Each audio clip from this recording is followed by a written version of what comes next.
All right. Thank you, everybody, for joining us for today's Learn and Launch. We are talking about SEO with Sarah. So, Sarah, I'm going to hand it over to you. Thank you, Marie. It's so nice to meet all of you, and I'm so glad to be here to talk to you all. I love all things SEO. I'm a nerd. I love diving into data. I have some digital marketing experience with SEO, social media marketing, email marketing. I've worked with some larger brands, and then I've also worked with some smaller companies and some nonprofits and startups. So it's always exciting to meet people at various levels and just to walk them through what SEO is and how it can help their business. I know it's one of those things that can feel very technical and intimidating. So our goal today is to make it feel very accessible for you guys and to help you understand how you can utilize it in your business. So let's get started. So some key takeaways, some things I'm just going to talk through are what SEO even is, what SEO stands for, why you should implement it, some things that you should be paying attention to. And then we're going to put a particular focus on content because that's one of the key areas, one of the key strategies of SEO. And then we're going to talk about how to do that. We're going to talk about how we use keyword research, where to find keywords, how to implement that into your website content, and how that actually helps you rank better on Google overall. And then we're going to talk about the big picture of SEO, why it's a long-term investment that doesn't necessarily have a very quick return on investment like some forms of digital marketing, but why it's very important nonetheless. So what is SEO? SEO is an acronym for search engine optimization. You might have also seen at some point search engine marketing. That is SEM. It's essentially the same arena though. So if you ever see SEM, know that it also is what we're speaking about today. But search engine optimization encompasses two specific types of categories. That's on-page SEO and off-page SEO. We're going to talk just a little bit briefly about what each of these things are, just so you can have an understanding of how they all work together. But then we're going to focus, like I mentioned earlier, heavily on content and how you can actually take some practical steps there. So on-page SEO encompasses things like keyword optimization and content, meta descriptions and titles, and feel free to ask questions about what these are later, but I'm actually going to give an overview in depth of what that is on the next couple slides if you've never heard of a meta title or meta description. Internal linking is links that you have on your website to other pages on your website. That is part of what we do when we're optimizing for SEO. The quality of your content plays a role in how you rank for Google. Alt text, which is something that we add to the back end of an image that helps you rank well in search results for Google, but it's also important from a user standpoint because it helps signal to individuals who are hearing or visually impaired, who have programs who read content for them. That's how they view a website.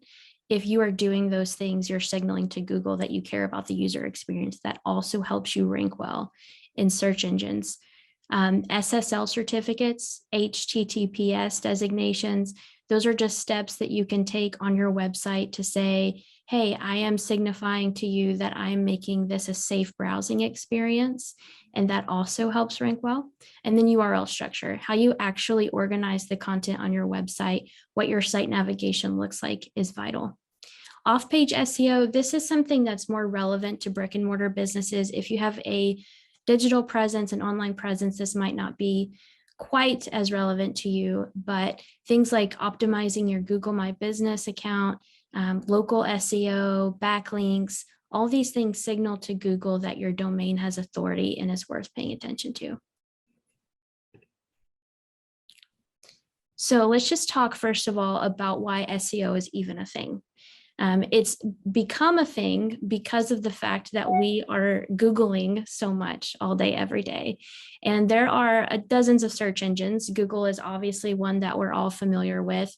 Bing is another. DuckDuckGo is another. I'm not sure if anyone here uses DuckDuckGo. Ask Jeeves is one that's been around if, like me, you grew up in the 90s. But there's a reason that we say we're going to Google something. And that's because Google really does hold about 98% of search engine queries. And so they really get to make the rules and we have to play by them. You can see here some stats just showing the sheer number of searches that people are conducting online every single day. SEO is important because how you rank in search results can truly bring in new business for your clients or for your business. So even if you're doing traditional marketing, if you are doing print ads, if you have a billboard, or if you're doing digital marketing, you're doing email marketing, social media marketing, it's still important to pay attention to SEO, because people who can find you in search results may not be finding you in any of those other avenues or platforms. So this really can be a huge tool for lead generation. So this is why we spend so much time focusing on this in digital marketing strategies. I want to just give a practical example. We'll dive into some of the more maybe less exciting technical bits and hopefully demystify some of those for you. But I want to give a really practical real world example for you guys, because I hope that it will help you understand how SEO plays a role in the success of a business.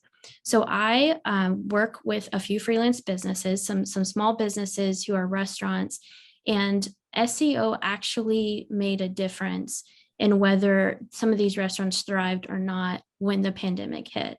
Because what happened was these restaurants not only were forward thinking in terms of what they were offering, but they were also forward thinking in having a digital marketing strategy.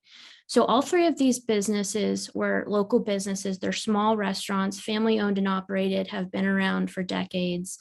All of them have a website. All of them have a Google My Business profile. And all of them have a pretty heavy following on social just because of word of mouth and the local ties to their community. The one thing that they all did that stood out among other businesses in their area that helped them thrive and not only just survive during COVID, but have record high sales numbers during COVID, is that they were offering either curbside or takeout options. And that really helped them stand apart in that forward thinking offering. But the reason that SEO played such a significant role here is that not only did they offer those things, but they optimized pages on their website to include content for that, so that when people began searching when COVID hit for restaurants near them that offered takeout and delivery, they were the top search results.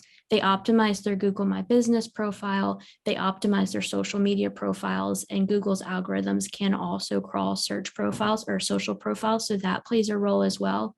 They already had that strategy in place so that when COVID hit, they didn't have to change anything. They just had to keep moving forward one step at a time. Other businesses were totally upended because they didn't already have that strategy in place.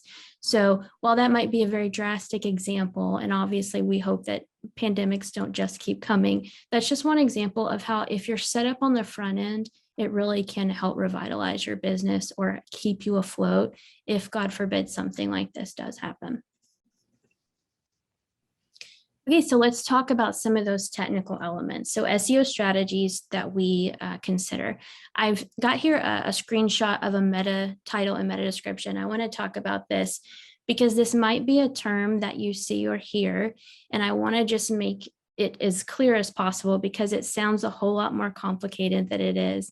When you actually see search results and you see the title of a website and the description with it, that is a meta title and a meta description. We actually have the ability to change those on our websites, and we can optimize them with keywords that people might be searching for. So in the things that are showing up when our website appears in a search result, even that itself can play an impact on how far or how close to the top result we are. Some of the other things that we do are use keywords, and we place those strategically in the content on every page of our website, specifically the homepage, but also in meta descriptions, also on other pages, also in blogs. We also will talk a little bit about this. Again, this is not going to be the main focus of our talk today, but I want to just touch on the importance of conversion-driven design and why agencies like Neat and Nimble are really standing out here and are forward thinking in this aspect. If you are designing websites that are mobile friendly and you are designing them with the user in mind, that doesn't just have an impact on your website experience, it has an impact on SEO. Because if someone goes to your website and it's not optimized for mobile and it's not an updated design, and they leave your website and they go to another one that is, over time, people doing that will signal to Google's algorithm that people are having a better experience on that other website. So even the design of your website plays a role in your SEO strategy and how well you are going to rank on Google. Things like analytic tools help us do all of those things, but they also help us measure the impact. So we can view where traffic's coming from. We can make strategies and adjust depending on what we're seeing.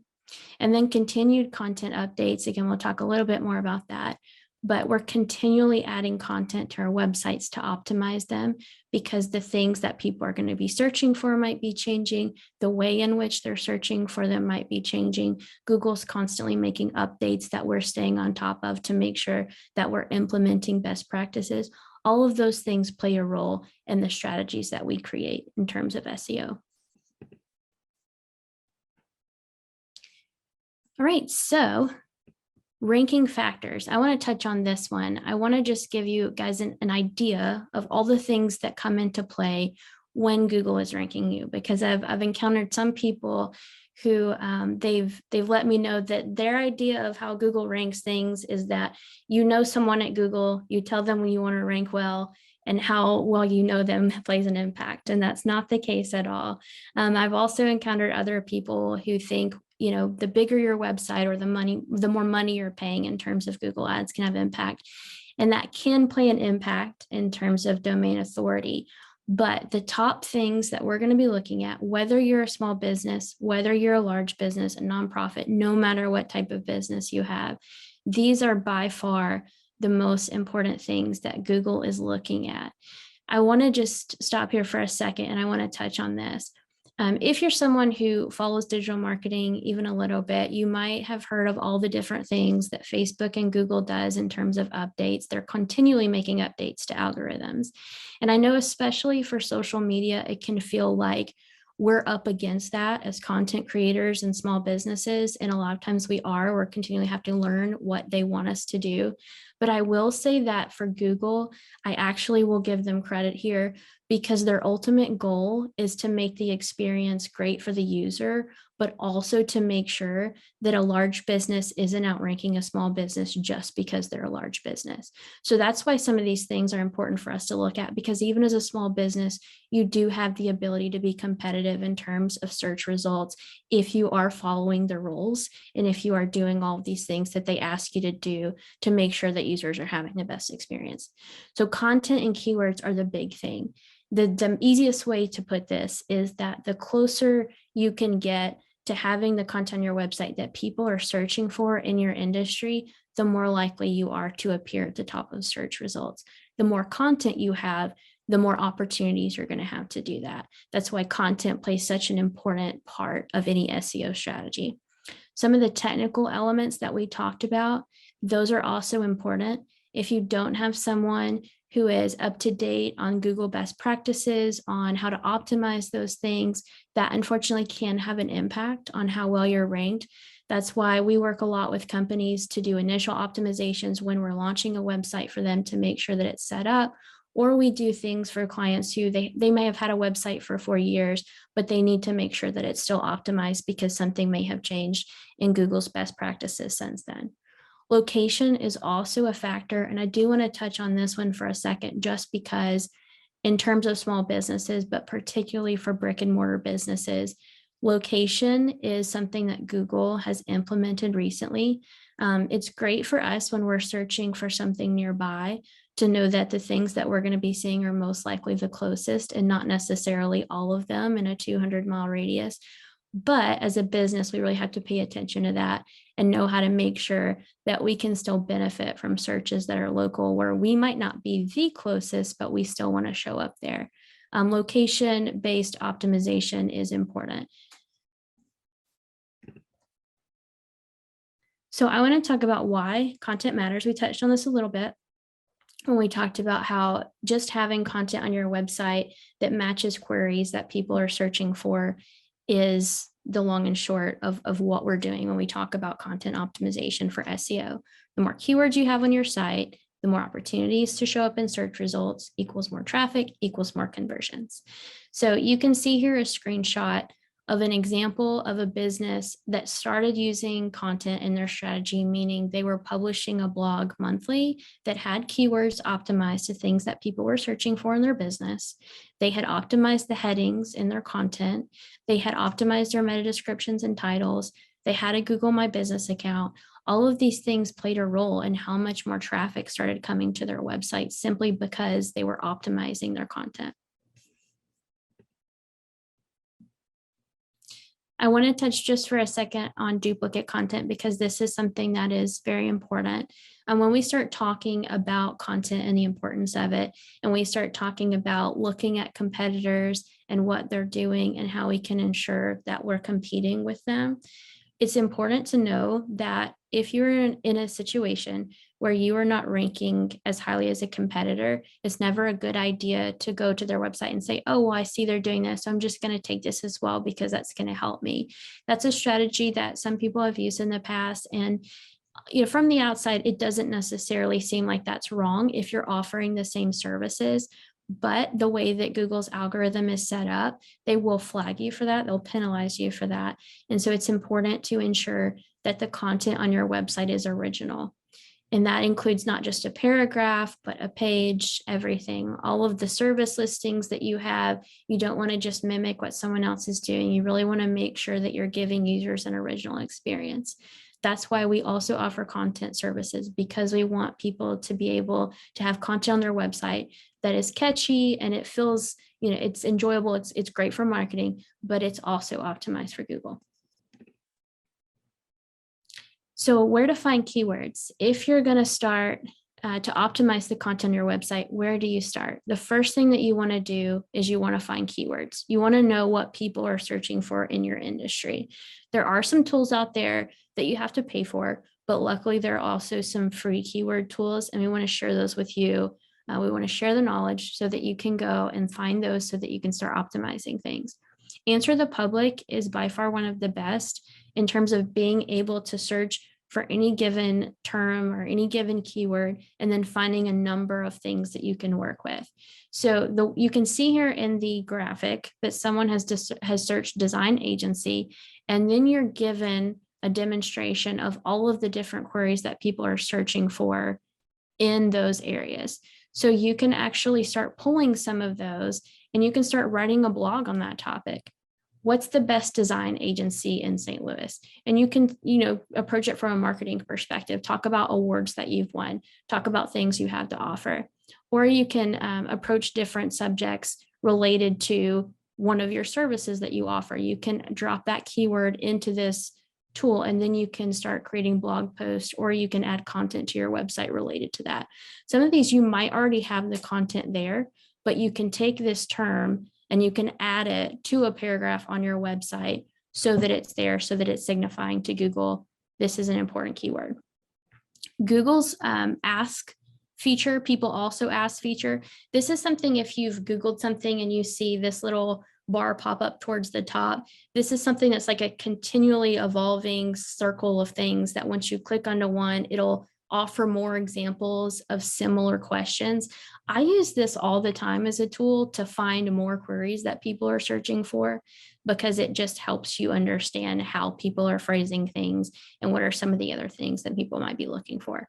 Google Trends is another great way to find some keywords to compare to. For example, it does a great job of allowing you to drop to specific keywords or phrases and compare how significant either one of those could be, or to estimate how much success you would have with either, if you really want to get technical and kind of look at that. So how do you plan content? Now that we have those keywords, what do we do with them? We add them to blog posts. We add them to new pages. If we have 4 different services we offer, for example, we want to have a page with each service, because the more content we have for each service, the more opportunities we have for each one of those keywords that we're searching for, or that people are searching for in that particular service line. Adding it to existing copy, updating meta titles and descriptions, updating your Google My Business description with keywords is important. This is an example of what a keyword report looks like. Full disclosure, I pulled this from Google because just for client purposes, we didn't want to share necessarily anyone's actual keyword research. So there's some pretty interesting ones on here. It looks like Keeping Up with the Kardashians is one of these. But long story short, this is what a keyword research report is going to look like. It's going to have the examples of the terms that people are searching for in your industry. It's going to tell you if you're already ranking or if your competitors are ranking. It's going to tell you how difficult it's going to be if you are not ranking and someone else is, for you to start ranking for that. It's also going to tell you what your likely return on investment is going to be. And it's also going to make recommendations on where to link to on your website with those search terms. So let's talk about why SEO is a long game, because it seems on the surface like it would be pretty easy to just start updating some of that content with keywords and to start seeing some success there. And there are examples of companies that have what I would consider an SEO to be overnight success would be 2 to 4 weeks. They're seeing more and more conversions. But for most businesses, it's going to take you 2 to 12 months to start ranking for the content that you publish. That's because it takes time for content to gain traffic and then for your domain to gain some authority based on that traffic for those terms. SEO is a long game because SEO success builds on itself. The more traffic that you have and the more reviews that you get, the more that people are having an enjoyable experience on your website where they are finding what they need. So your bounce rate and your exit rate is not high. The more content you have, the more success you're going to see. And that takes time for that to happen. Your competitors are probably also playing the SEO game too. And if you have competitors, it's going to take even longer because you're both essentially playing the same game with the same keywords. So it usually comes down to a matter of whose website is most optimized, who has the most responsive design, and who is actually continually updating their site for users and making sure to give them the best experience. And then lastly, constant changes require consistent optimization. Google continually makes updates to their algorithms, so best practices are constantly changing. That's something that we have to be up to date on. So for example, the meta description length is something that in the last 5 years has changed 3 to 4 times and went from being like 180 characters to 360 characters. And that's all in all, it's still one paragraph. But shortening that really did make a difference because when they shortened the number of characters that they were saying is now best practice, that means that if your website had not been re-optimized for that new rule, that your meta description would get cut off. So you might have keywords that didn't actually show up in the meta description. That's going to play a role in whether or not that meta description is now optimized. So there are things like that that do make a difference in the long term, and constant optimization is unfortunately part of the game. In a perfect world, you could optimize the website once and then you would never have to touch it again. But we find that's just unfortunately not the case. And now I just want to open the floor to any questions that you might have. I know we talked about a lot of technical things today. So if there's anything that you're particularly curious about or you wanted to get some advice on, we'd love to talk through that. Awesome. Thank you so much, Sarah. I appreciate you coming and doing guest speaking today.